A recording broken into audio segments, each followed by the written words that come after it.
Si on essaye d'associer une musique à une humeur, à un tempérament, on pourrait par exemple se demander quelle musique classique irait le mieux pour la gaieté. Et on a Nicolas Mathieu sur le plateau, il est gai comme un pinson, il a reçu le prix Goncourt, c'est formidable, il va le fêter jusqu'au bout de la nuit, mais une musique qui comme ça suggère la gaieté. Peut-être celle de Mozart.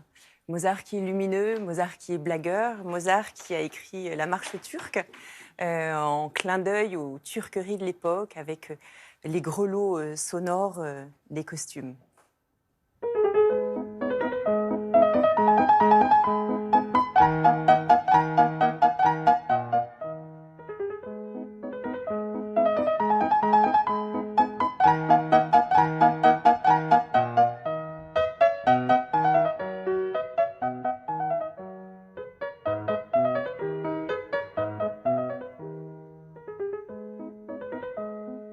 La gaieté.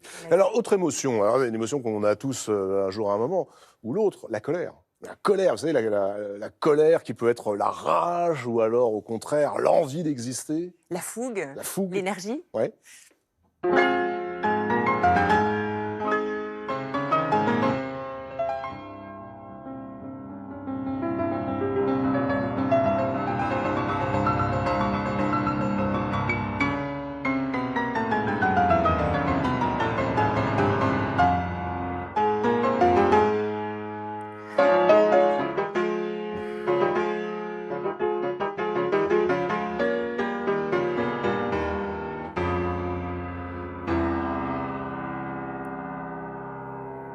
Voilà, c'était sans doute celle de Brahms. Ouais, Brahms. Brahms qui est arrivé à 19 ans chez Robert et Clara Schumann et qui s'est mis au piano pour se présenter et qui a joué cette deuxième sonate qu'il venait d'écrire. Et vous racontez dans votre livre cette anecdote absolument incroyable. Au moment où Brahms arrive chez les Schumann, où il se met au piano, Robert Schumann se précipite hors de la pièce et il appelle sa femme. Que lui dit-il? Il lui dit « Clara, Clara, viens, c'est un génie ». Il a 19 ans, hein, Oui, Brahms, a 19 ans. quand il compose la deuxième sonate. Alors, la paix, je sais pas moi, la paix de l'âme, la paix de l'esprit, Kefelec avec son Goncourt, vous voyez, la paix. Bach et cette pureté, on touche à l'éternité. Tout à l'heure, on parlait du néant, de l'après. Je pense que Bach nous éclaire.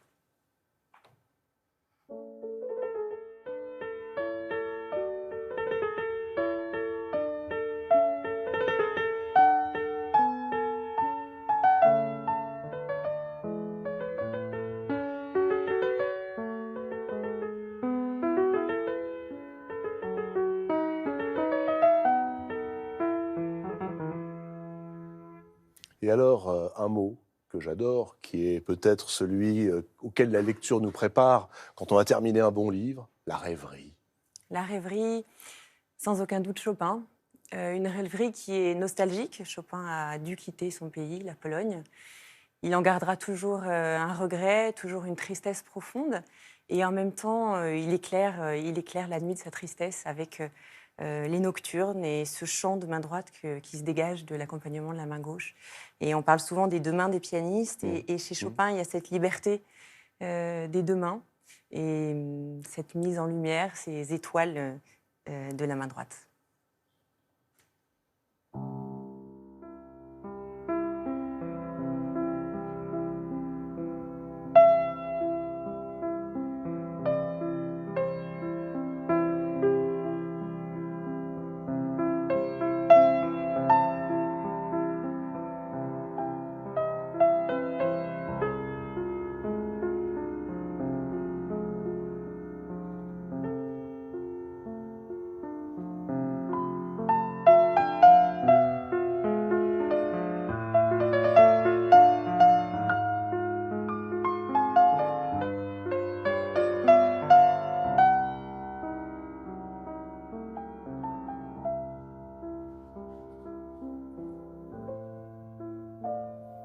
Claire-Marie Leguet, bravo. Merci.